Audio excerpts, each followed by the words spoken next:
The Vera Thomas Show.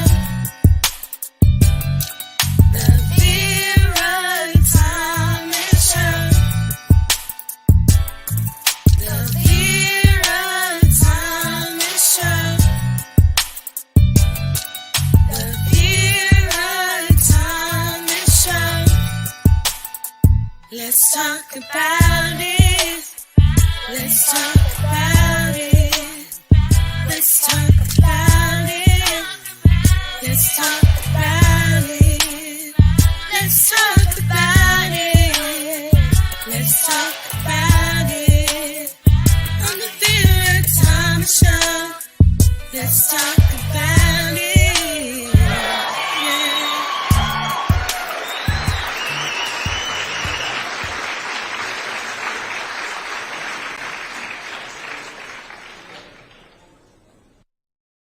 Hello, hello, hello. I am so happy. What I want to say, I hope you all had a wonderful Merry Christmas and Happy New Year 2023.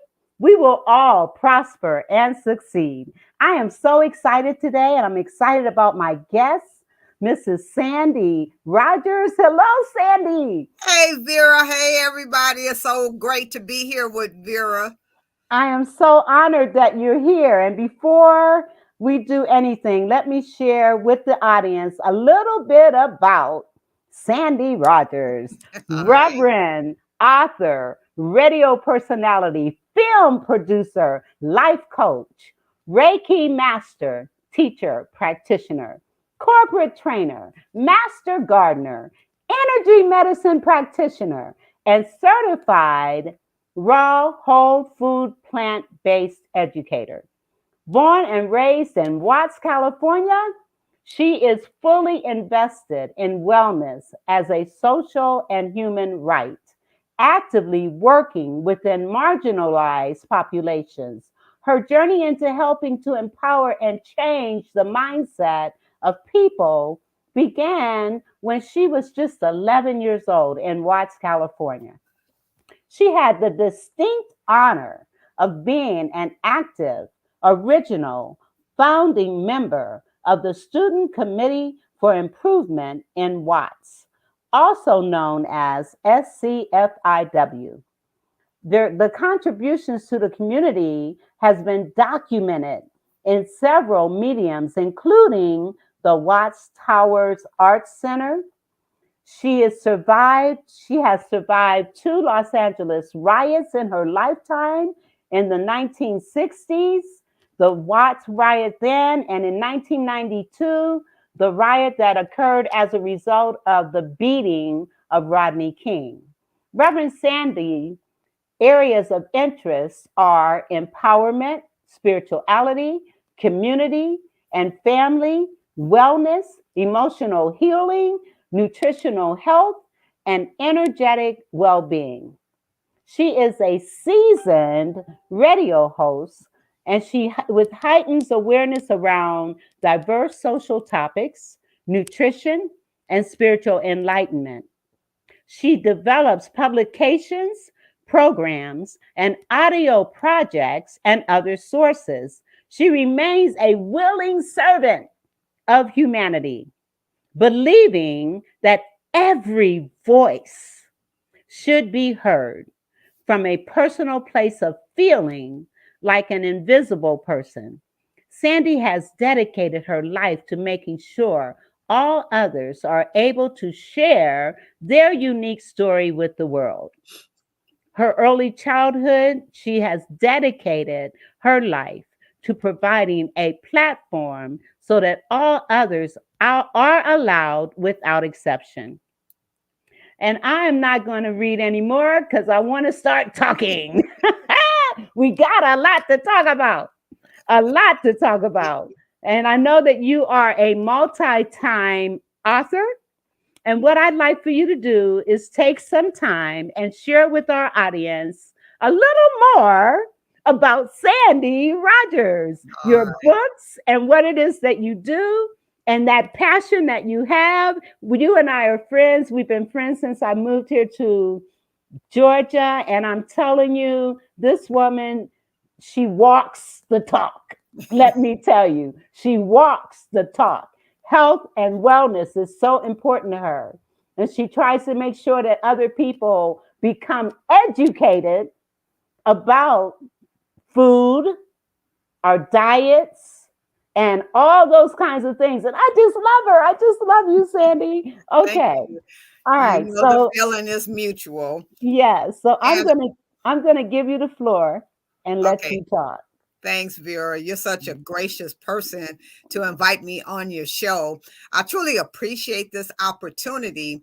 I've been actively involved, as Vera was stating, in various aspects of community life and empowerment, upliftment, encouragement, support, in any and all of that. And I started, my brother and I and a group of our friends started back in 1961 with this SCIFU is how we pronounce the abbreviation. And because we just felt that there was so much more than just what we were experiencing, or what people would have us to accept was our norm, which they call the ghetto, right? Y'all heard of it. They call it a little bit of everything now, but it was so confining and so limiting in your concept of what's available to you as a person that lived in this particular community. So we was like, no, we ain't subscribing to that. We're going to broaden our view of what we feel is possible. And we wanted to uplift everyone with us. And so we set about doing all kind of projects within Watts, within the community. We painted elders' homes and cleaned up their yards, swept the streets, and beautified around the Watts Towers. And if you've never heard about the Watts Towers, you need to check it out. It's documented. You can get it on YouTube, Google it. Simon Rodia, an immigrant, actually built the Watts Towers in Watts, California, and it is made completely of scrap materials. It is the most incredible edifice you will ever see in your life. So just check it out. So anyway, that was kind of like the start, or where I first got that inner push to do something.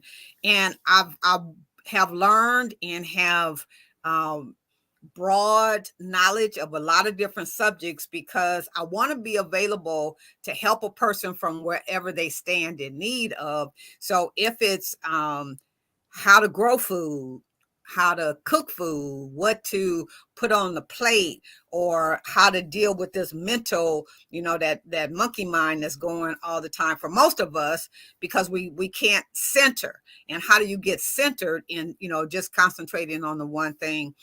And when I moved to Georgia, I found a new love, and that was in writing. And I've been writing ever since.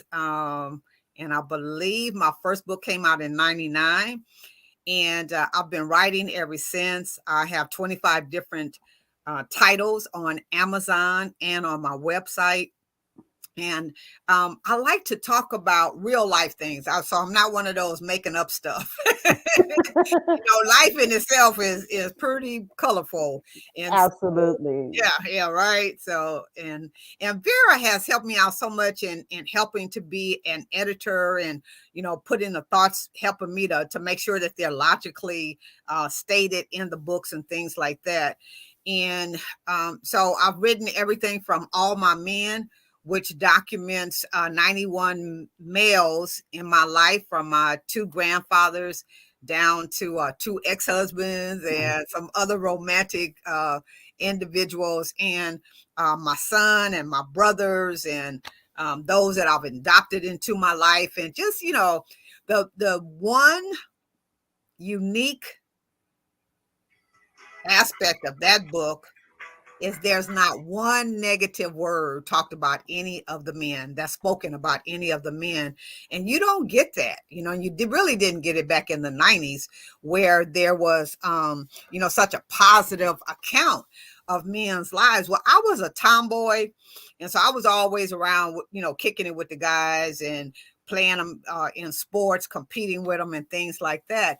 And so I believe that during that time, I picked up this gift to be able to put them at ease and to be able to hear their heart when they were going through something. And I just listen, like I'm not trying to control, I'm not trying to manipulate, I'm not trying to get anything from them out of the conversation. I'm just listening. And as a result, I heard more than what men would share normally with others. And so with that gift, then I wrote that particular book. I've got over 500 men's names listed, and those were just the names that I could think of while I was writing, but 91 that I talk about individually. That is amazing. And that's just one of the books. Yes. And I know, and she mentioned that I help edit. So if anybody's interested in an editor, check me out.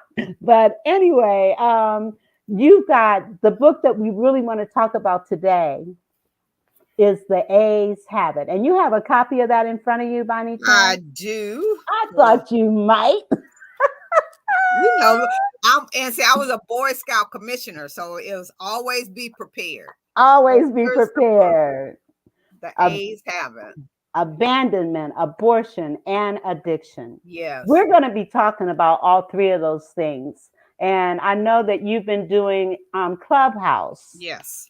And you've had just an emotional outlay and outpouring of people expressing how they have felt about one or the other or all three of those issues. And I understand that your Clubhouse has been transformational. Yes, and so I want to encourage people, and you're going to be running it the rest of this week? Yes. So what we've done, we've taken each one of the subtopics. So we started with abandonment. And last week we talked about abortion. So this week we're doing addiction. And you can see my t-shirt.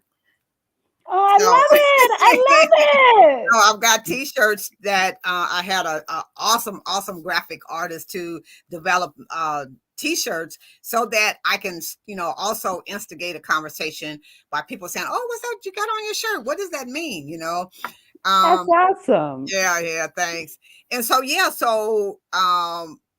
it's interesting because I've guessed that a lot of us don't have an opportunity to let our authentic voice be heard. So we speak with the intent of pleasing what the other person is expecting us to say versus what's really in our heart and in our soul. So, man, the individuals that come on Clubhouse on a daily basis, they're so full. And so to be able to share that in a safe space, they've been able to do that. And it's just been rich because it's not just them pouring out of their soul, but it's the others that are getting lessons, from what they're sharing or applying it to their life in a way that they've never looked at it. That's wonderful that you're doing this. And I know your heart is in it. I know the passion is there. Yeah. So let's look at each one of those topics and just kind of touch on them. Okay. So now, and also I would like for you to share your story as to what made you write this book in the first place. Okay. So I'll start with the subtopics and then we'll go to the the generator, so to speak, of the book. And so when we first went into abandonment 2 weeks ago, I was asking those that was present, what did that look like? What did that feel like? What was it? How would you define it? Because one thing I've understood and appreciate now more than ever is that when you call people together to have a discussion, the first thing that we've got to do is come up with a explanation that everyone can agree with, right? Yes. And so we did that. We, pulled out Webster's, and that's kind of, fluffy, like, it really don't tell you, but And so we came up with our own idea. One of the comments that really stuck with my heart was a gentleman said that his first remembrance of abandonment was when he left his mom's womb. He felt like he was being abandoned from God at that Oh, point because wow. he was forced to come out into this world. And I was like, "Oh my God, I never thought about it like that before, you know?" Oh my Yeah. goodness. So Yeah. did he expound upon that? So he wanted to stay in her womb? Yeah, he He did felt not he did safe. not want to be born? Yeah, he felt safe in that spot, you know. But that, that was his memory, That's that was his story. And man, just where and we also talked about parents that was physically in the house, right. but But that was all. yes. And talking about that, because that's one of the things when you look at parenting styles, and that abandonment is felt when you've got neglectful parents in the house, Mm-hmm. when they are more concerned with what they're doing. They're more concerned with themselves. They're spending more time on their cell phones and iPads, and their kids are fending for themselves. Right. And so even though the parent may be in the house, that sense of abandonment is there, and it can cause adults who have socio economical issues being able to even identify and relate in the outside world. And they will also look for love in all the wrong places Right. because they never felt it in the home. And what I want to say to our listening audience, chime in. Talk about what abandonment means to you. Talk about these things, and let's have some dialogue Exactly. about this, because so many times we bottle up stuff and we Right. keep stuff inside and we don't want to share with other people because we don't feel it's safe. Well, Right. this is a safe place. Mhm. Clubhouse, her show, safe place. So Yes. tune in, and Yes. and with Clubhouse, you don't see the person's face, you only hear the voice. So Right. that's even safer. It And is. Yeah. here you can dialogue, you can comment, and you can let us know how you feel about what we're talking about. All right, I'm going to So shut up. Go ahead. okay, so what my initial thought behind the book was looking at abortion. And that's a very personal, private situation. I believe that women should be granted, because we already have it inherently, control of our own body. But abortion is not a standalone topic. So in my head, I'm trying to figure out, so what else goes with that? So I'm sitting for just months and maybe even years, like, so what would precede that and what would follow that? And so I thought back to my initial voyage to Ghana, and I thought about the female dungeons. And I remembered the energy that I felt when I stood in those holding cages. And there was a outside yard, right outside the cages, for lack of a better word. And then there was this tall building, like right behind the dungeons. And what was up the stairs was the captors, and they would send people down to bring them several choices of women for them to have their way with, right? And so I'm like, when I felt that energy, being disrespected, disregarded, raped and abused by these men right there in their own place of royalty, their own homeland, and how that had to have felt like being abandoned. Like you're protected by the men in your village, and then all of a sudden you don't have that anymore. So you're held captive, and people are doing whatever they choose to do with you, and then they send you back down the stairs, like you're just piece of nothing. And so that's very important. And I felt that energy when I was there. And I made a solemn promise, a oath to my female ancestors that I would always stand in a place of healing of our energy. So because it when it's never dealt with, then it just keeps going generation to generation. It doesn't just vanish into thin air, but within our DNA, we still holding on to some of that because we haven't thought to honor them and to make some type of reconciliation on our part.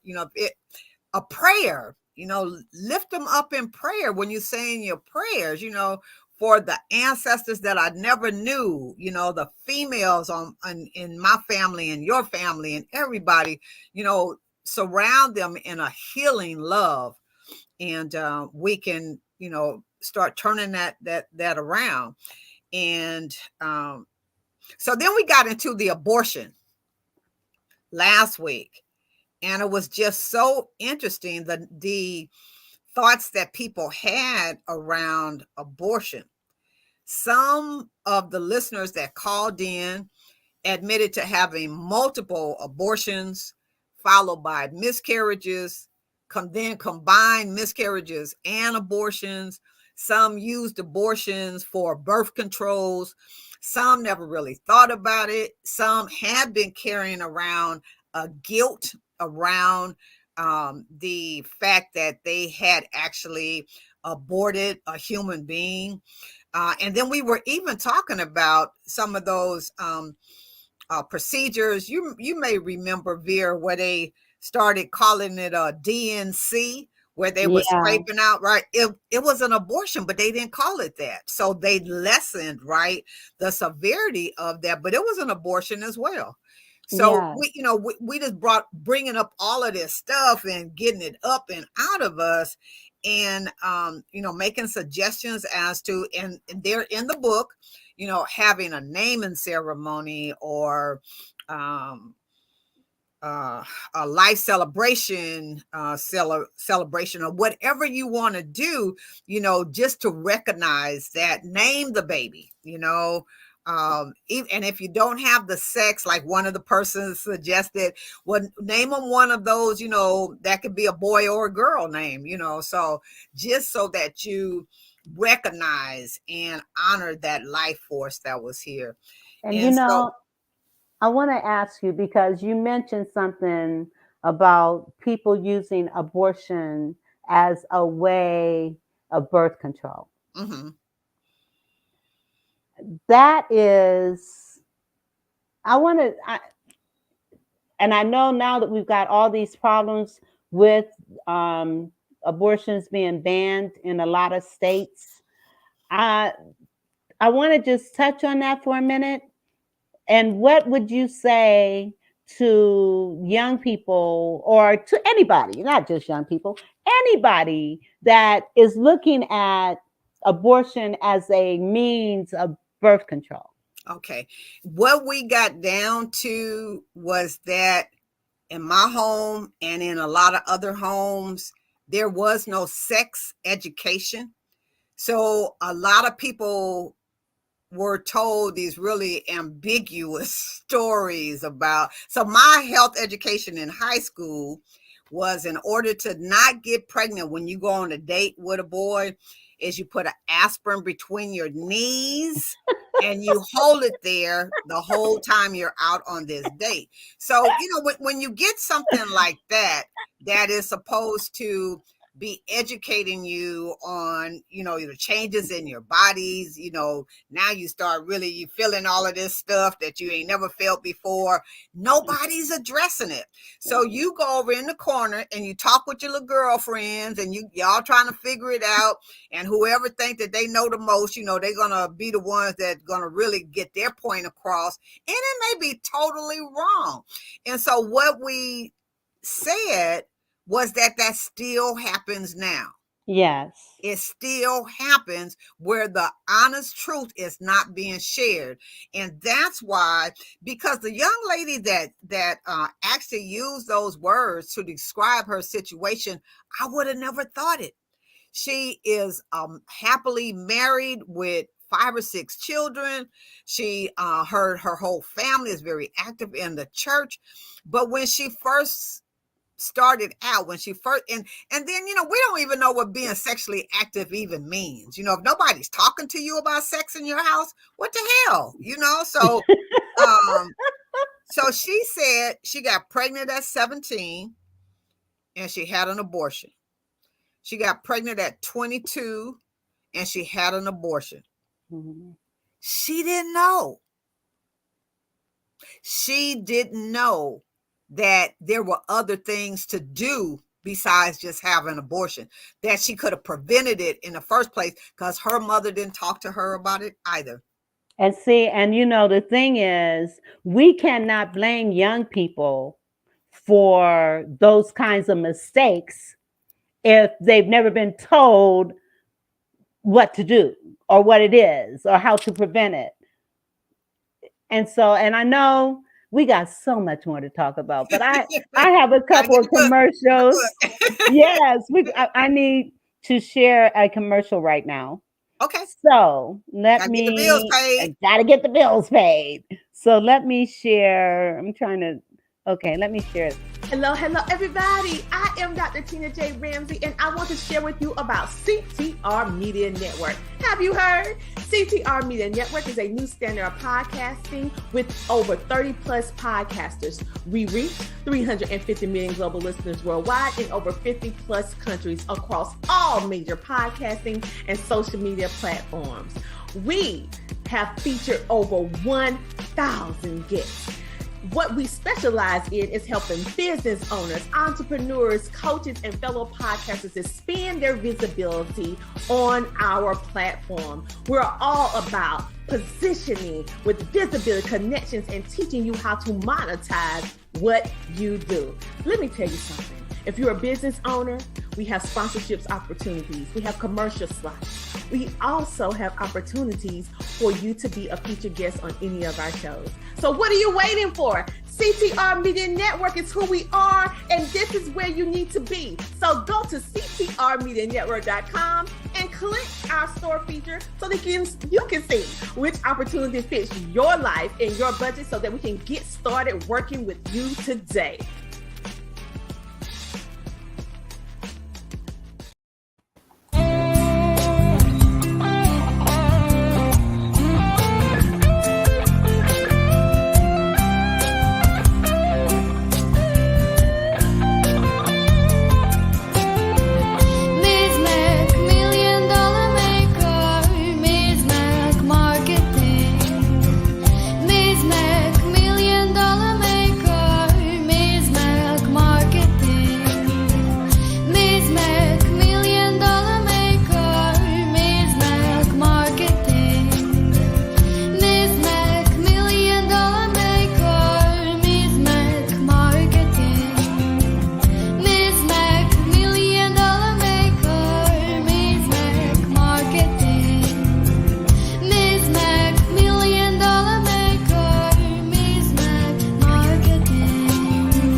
Today with Ms. Mac Marketing. 848-236-5026. Yeah, so let me just briefly say something about both of them. CTR Media Network, let me tell you, if you are a podcaster, if you are interested in being a podcaster, or if you want to be a sponsor of any of our shows, including mine, or you want commercials, you want to have a commercial, please go to ctrmedianetwork.com or go to the Vera Thomas Show and say, hey, I want to be a sponsor or I want to do a commercial. So please support what we're doing, because I'm telling you, it's to uplift, encourage, motivate, inspire, and educate. And that's what we do. And so I want to just again say thank you, CTR Media, for me even being a part of what it is that you do. And Ms. Mac Marketing, if you want marketing done from a professional perspective, then you want to contact Ms. Mac Marketing. We've also got a comment here. And let's see. She says, when we know better, we do better. That is correct. But if we're not being taught, if people aren't telling us, if they're not listening to our stories, if they're not willing to share their own knowledge, experience, and education about these things, then it becomes a cycle. And that's what Sandy is trying to do, break that cycle. All right, I'm going to be quiet now. Okay. So where were we? We were On talking. Yes, go ahead. On the abortion subject. And so, yes, and it's paramount that we began to do that for our families, those of us that do know better and can go in and explain it in a way that makes sense. I remember being scared to death when I started my menstrual cycle. You know, that was another one of those female things that we all go through, but it wasn't really explained to me. So I thought I we was wonder why. dying. Say that again. I thought I was dying. Yeah. And so, we wonder why our children, we want to say that they're, just full of sin and they're bad and, they're mischievous and all of like that. But how much have we taught them? Boys and girls, they need to know.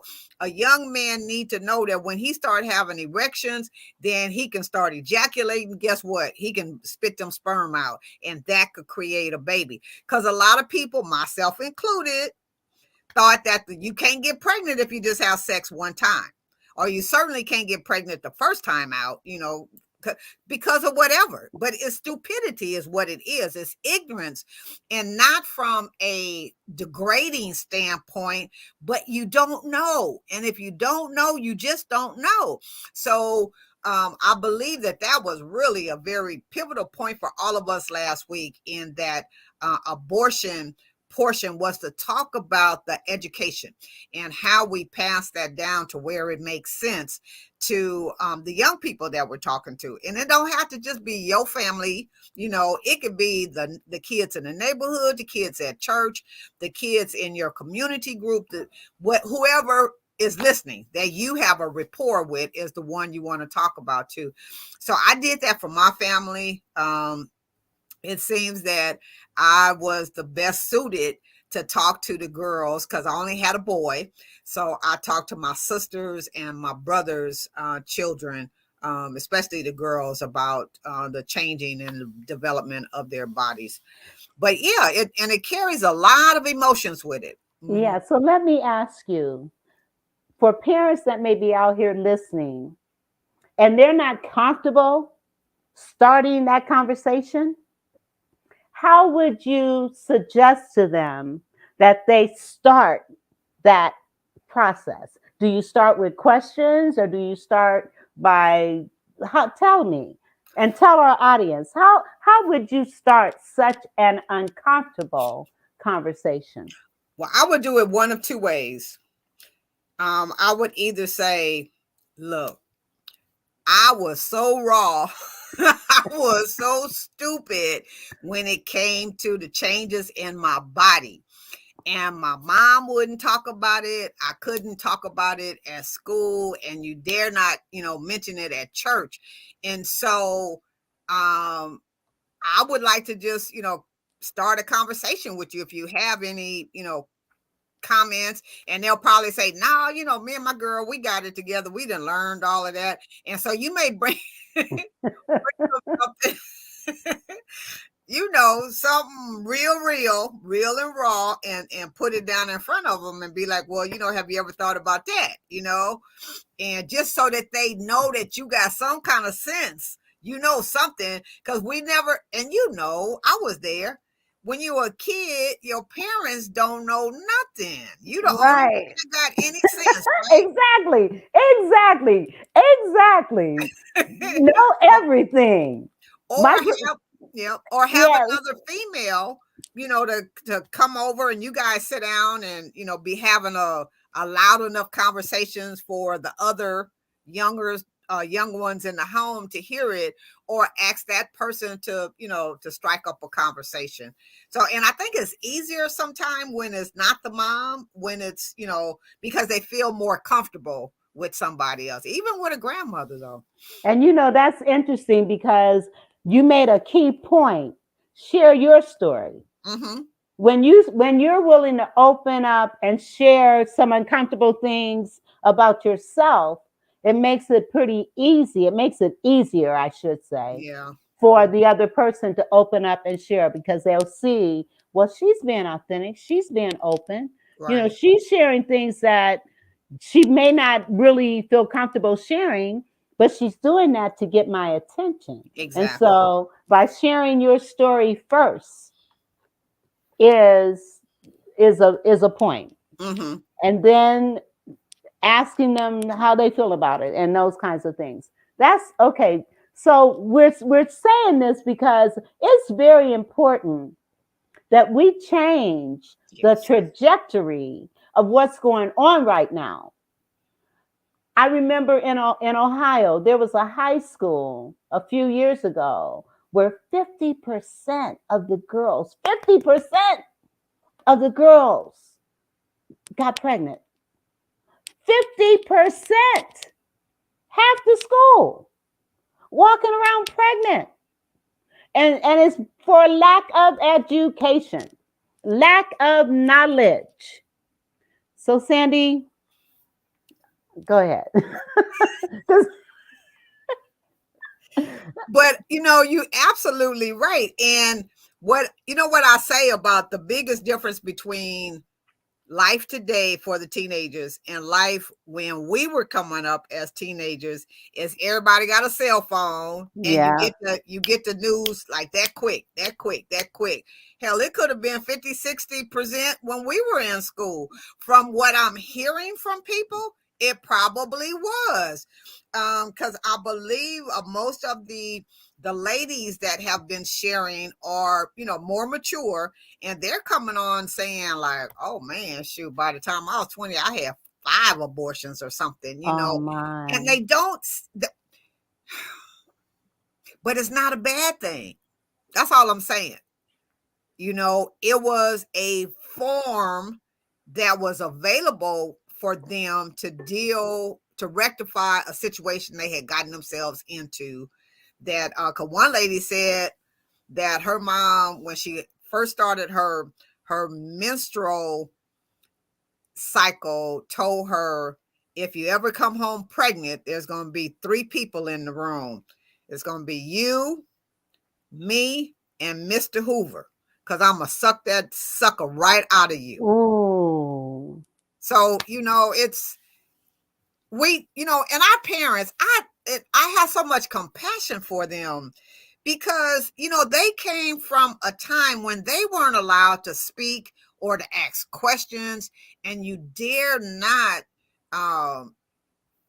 Question them. disregard anything that was said to you, because then you get the backhand, and, you're trying to be grown, and children are to be seen and not heard, and all of that stuff.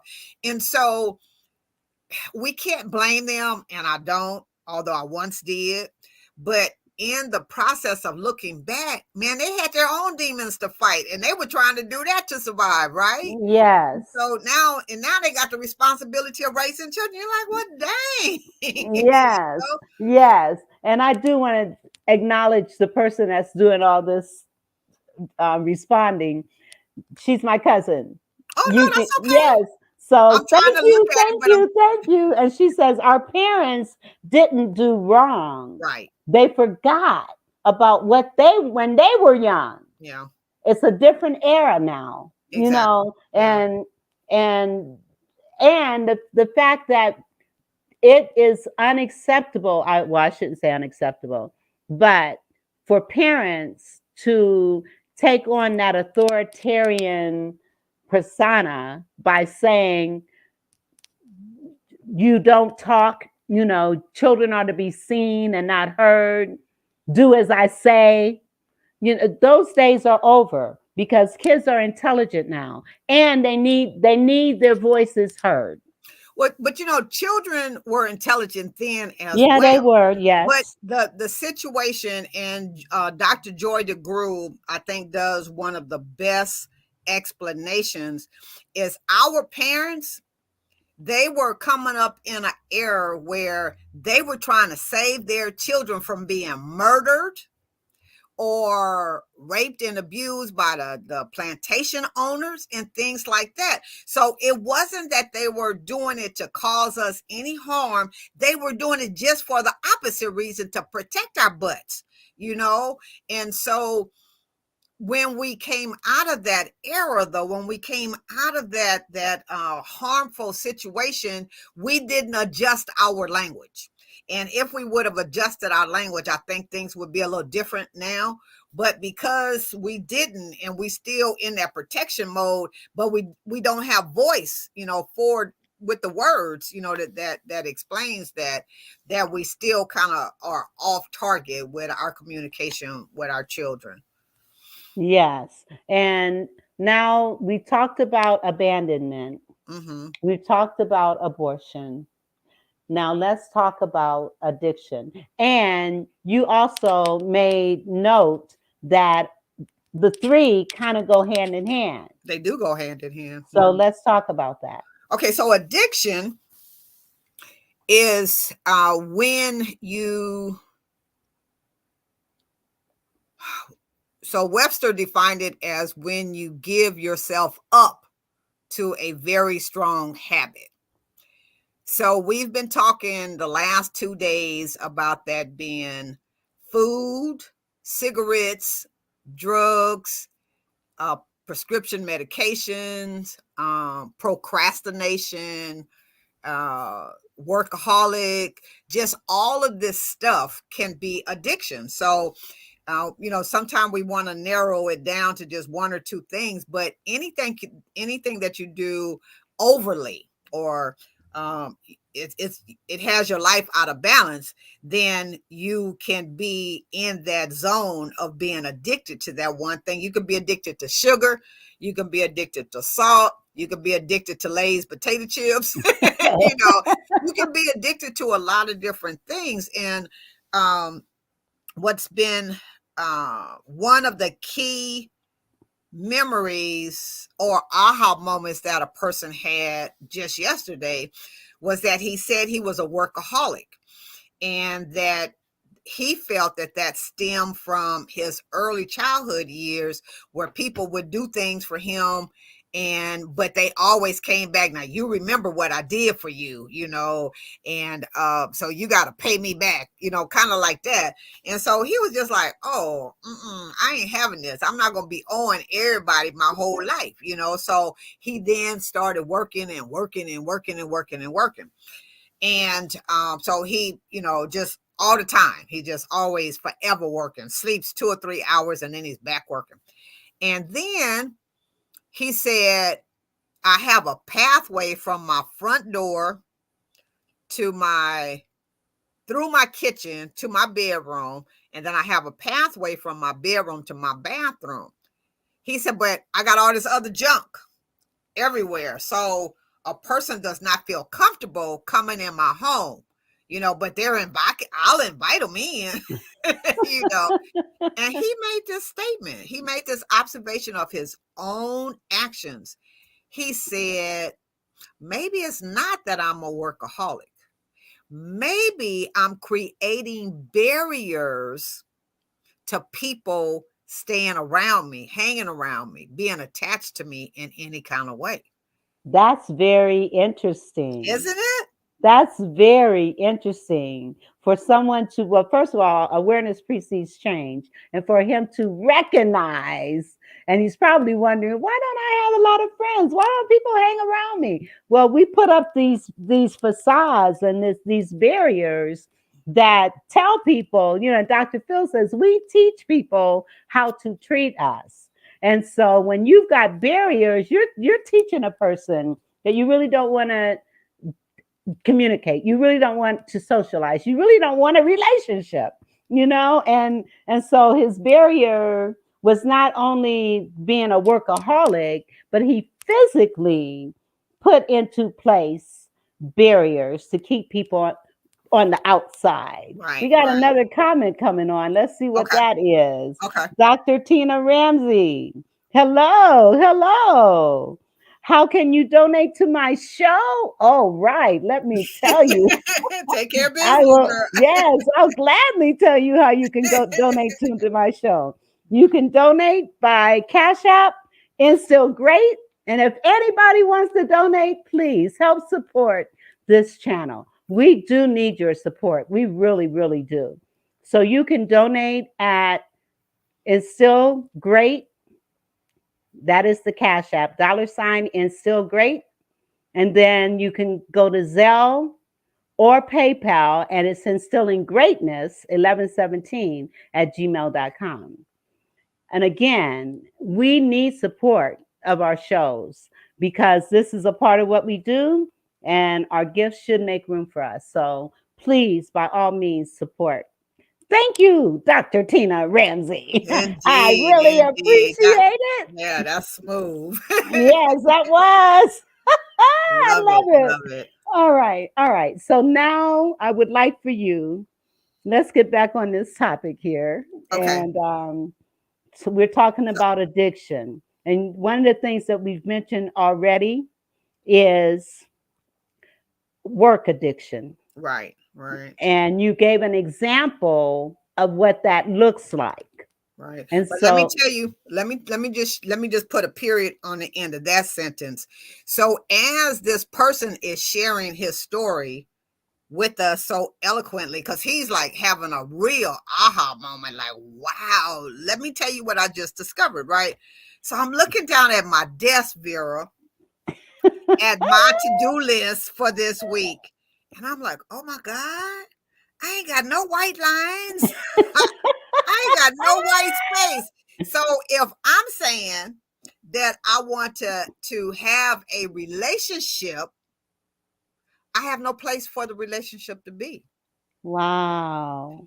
That was, and so I told him, I said, man, you got me. I said, I don't have any words right now because I'm listening to you and looking at my to-do list. There's no room for nobody.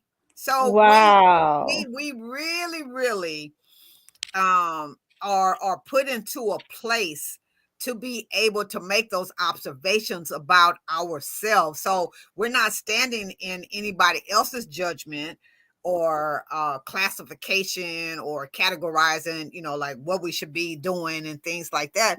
But we each are in a situation where we can do that for ourselves and then openly share with everybody else. And then other people can do the same thing for themselves. So it's just been, this one lady today was talking about her mom and dad broke up. They were forced to live with the grandmother. And the grandmother would be like, why is my sugar container empty every morning? You know how you used to have the sugar container on the table? And so the grandma, and so the kids and the mother would be like, well, no. So she's like, no, somebody's eating this sugar at night. So the grandma stayed up one night and caught her coming downstairs at 2:00 in the morning about to eat the sugar from out of the sugar dish. And then the grandma then was making grape preserves and jams and stuff. And so she was growing the grapes in the backyard. And so as a young kid, that was her job, was to pick the grapes and put them in. So her grandmother asked for some jam one day, some grape jam. And she couldn't find a whole jar because she had been eating that jam. And so then she remembered that she had the addiction to that sugar, to the sweet. And wouldn't you know, she became addicted to crack later in her life. Oh, So wow. it's just all right there in front of us. Right. And understanding that there's such a thing as an addictive personality where, and it can start at an early age, where we have these addictions going on and they could be hereditary. I want to ask you about that. Do you feel that addictions can be hereditary? I'm well. There so much research is coming out showing that various diseases are not hereditary, but it is the way the family process, or the movement of the family, so that if everybody is gorging on every Sunday, after church, you sitting down, you got all this fried chicken and all of that stuff, with no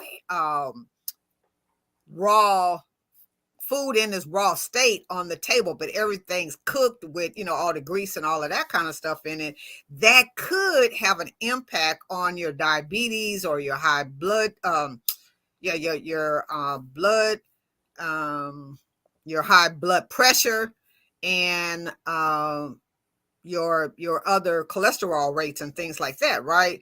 So it could be, but I'm thinking that, and we're in the middle of having this discussion right now. So if you tune in tomorrow, you're going to be right on time. So Awesome.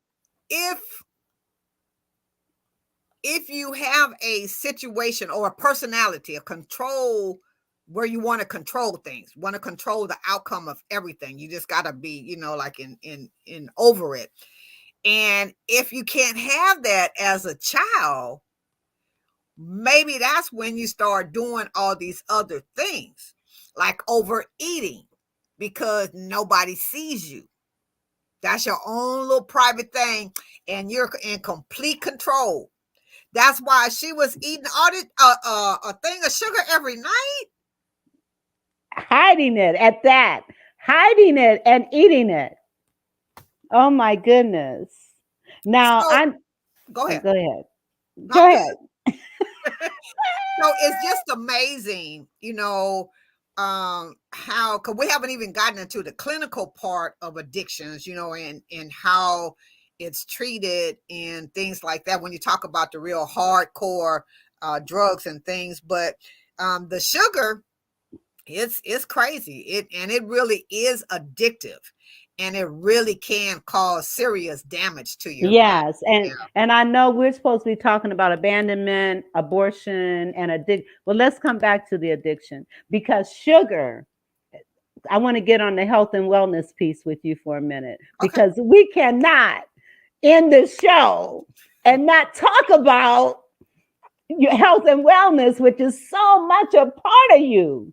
So we know that sugar is poison Yes. to our systems. And I want you to just kind of share a little, give some health and wellness insights before, because can you believe we've only got like 8 minutes left? See, that's what I tell my guests all the time. So let me just explain that. So the whole underlying theme behind the book actually centers on mental wellness, right? And so it is about health and wellness, Vera, although, I'm not saying specifically that that's what it is, but this is about mental wellness. And Yes. each one of the topics then do address a particular area of our overall wellness. So I wanted to bring that up. The health part, again, we can start incorporating in very small doses healthier methods or healthier choices with our food intake on a daily basis. Like maybe add a salad to your meal twice a day or once a day, or just have a salad in place of a heavy meal. That would be one way that you could do it. Drinking more water. I personally, when I first wake up, I do 32 ounces straight up, and it's just gone. And I start my day like that, and then I actually do another 32 ounces before lunchtime, and then I'm not so much having to concern myself with a lot of water intake after that, because that's 64 ounces. That's amazing. Now, I just saw a news piece that said drinking water at night can help with heart conditions. Mm-hmm. 8 ounces before you go to sleep. Yes. Yeah. Say that again so our audience can hear it. 8 ounces before you go to sleep. That So will that it help with, doesn't make you want to urinate during the night. Yeah. and water is, I mean, our bodies, what percentage of our body is water? The majority, like 80% is water. So you want to get that water in you. And I'm also big on this plastic that's just ruining our ecosystem. So get you a water filter and filter your own water from the faucet and drink that out of a mason jar or whatever you want to use. But let's stop using these plastic bottles that's clogging up everything, that's causing problems for the birds, for the fish, for all of the sea creatures. I'm from Los Angeles, and so whenever I go back, that's one of my first places that I'm going to stop is at the beach. And I tell you, it just does my heart. Whew, man. When you see these birds carrying around these plastic bottles, you can't even do anything with that. Wow. It's just sad, So we got to be more mindful about what we're doing. Absolutely. And I'm going to need you to come back again so that we can spend an hour. Now, when I first started this show, you and 3 of your colleagues came on and we talked about You Are What We Eat.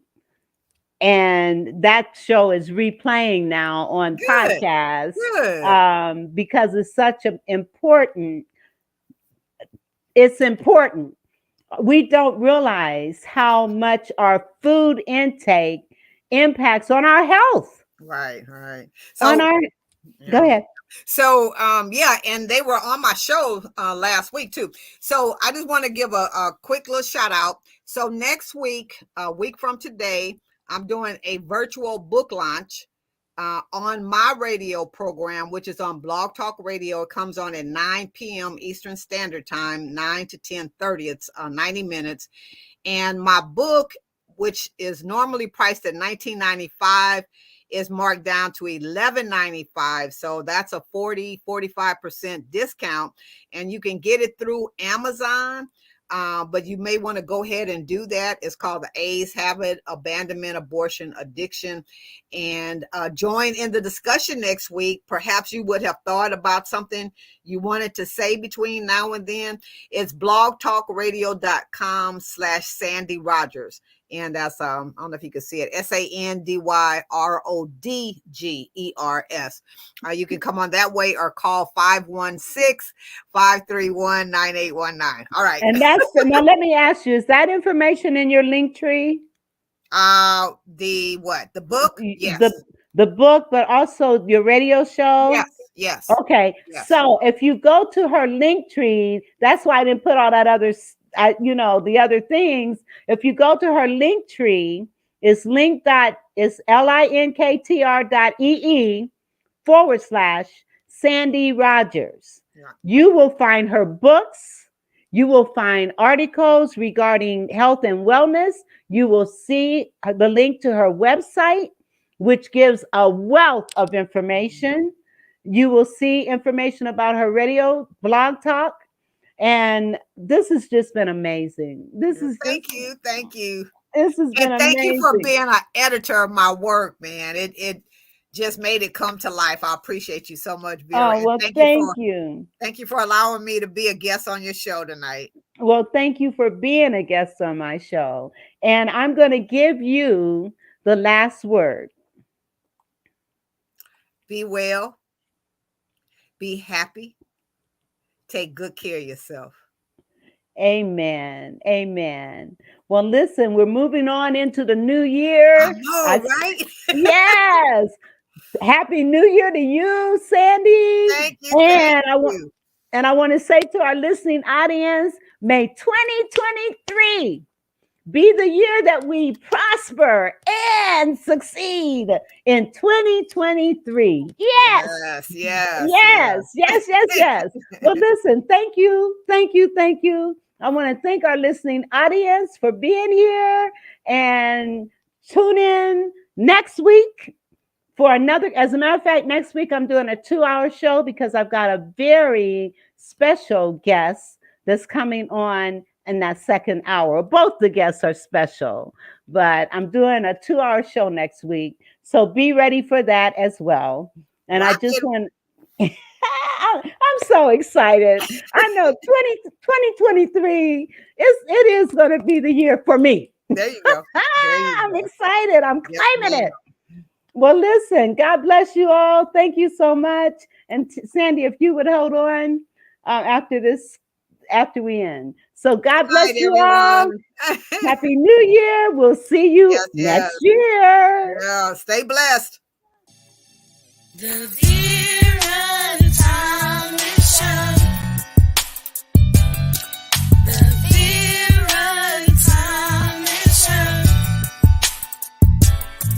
The Vera Show. The Vera Show. Let's talk about it. Let's talk about it.